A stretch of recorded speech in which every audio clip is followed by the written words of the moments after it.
All right, today is April 6th, 2023, and we're back at it again. As you guys can see from the patch here, winter rye is growing really good. We've already done one trim on it. It's already bounced back pretty solid there. And we'll start doing some actual patch work here in the next week or two. We wanted to show you guys our soil results, soil test results. We got those in. We'll go over that and then kind of how we did some bargain shopping on our amendments. If you guys are curious at all what each of these different macro and micronutrients do, go on over to Danny Mason's channel. He did a really good set of videos describing what everything does for your soil, what everything does in your soil for your plants, how your plants use those macro and micronutrients. So again, you guys got any questions about what those do, head on over and check out Danny Mason's channel. We'll put a link in the description, and we'll go ahead and show you those soil test results. All right, so do a quick look at our soil test here. This is our results for 2023. You can see our pH is quite high, needs some work there. We're going to be putting down quite a bit of elemental sulfur to get that down. Other than that, a lot of adequate stuff, kind of mid-range. Our potassium's also pretty high. We put down quite a bit of mushroom compost in fall, thinking that probably had something to do with it.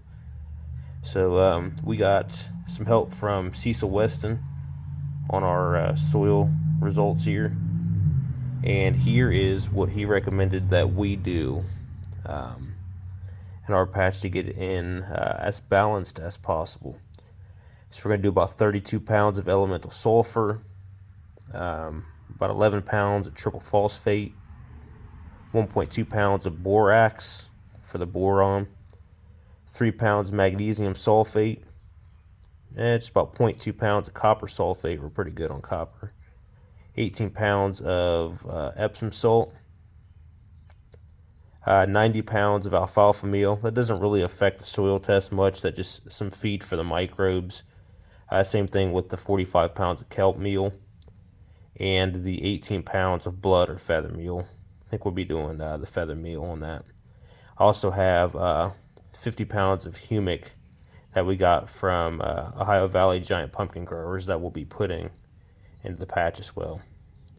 So overall, kind of want to talk a little bit too, and kind of see where I got everything from. So everybody talks about buying amendments. Nobody really talks much about kind of bargain shopping. Like a lot of people, this is just a hobby for me. I don't make any money off of it, at least not yet. So trying to figure out where to get the best deals on some of this stuff. So there is a website. It's called Seven Springs Farm, I believe. They got some of your oddball stuff in bulk, like the elemental sulfur. I was able to pick up a 50-pound bag for $56, and that was including shipping, so that wasn't too bad. The triple phosphate, found the best deal was 20 pounds on Amazon. Borax you can get at any grocery store, laundry soap aisle.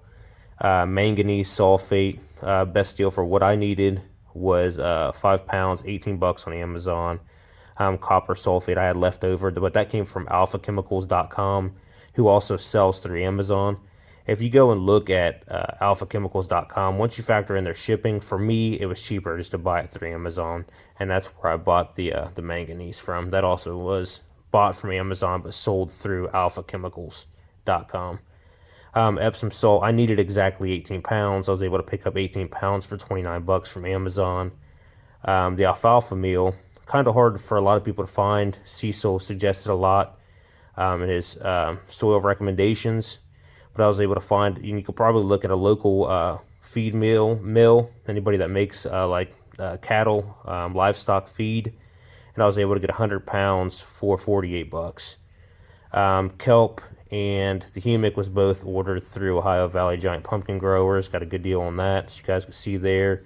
And then the feather meal was at a local hydroponic store. Was able to get the 20 pounds for $36. So just kind of show overall everything that we're adding into the patch this year, kind of what it ran. So it's a total of about $350, and we weren't far off. Some of our numbers were a little high. And some of these you really don't need to affect the numbers, but it's going to help the microbes and the biology of the soil. So it's good to add. We're going to give it a try this year and see how it does for us. But we just figured we'd give you guys kind of a look at what we did, how we found our best deals, and what worked out best for us.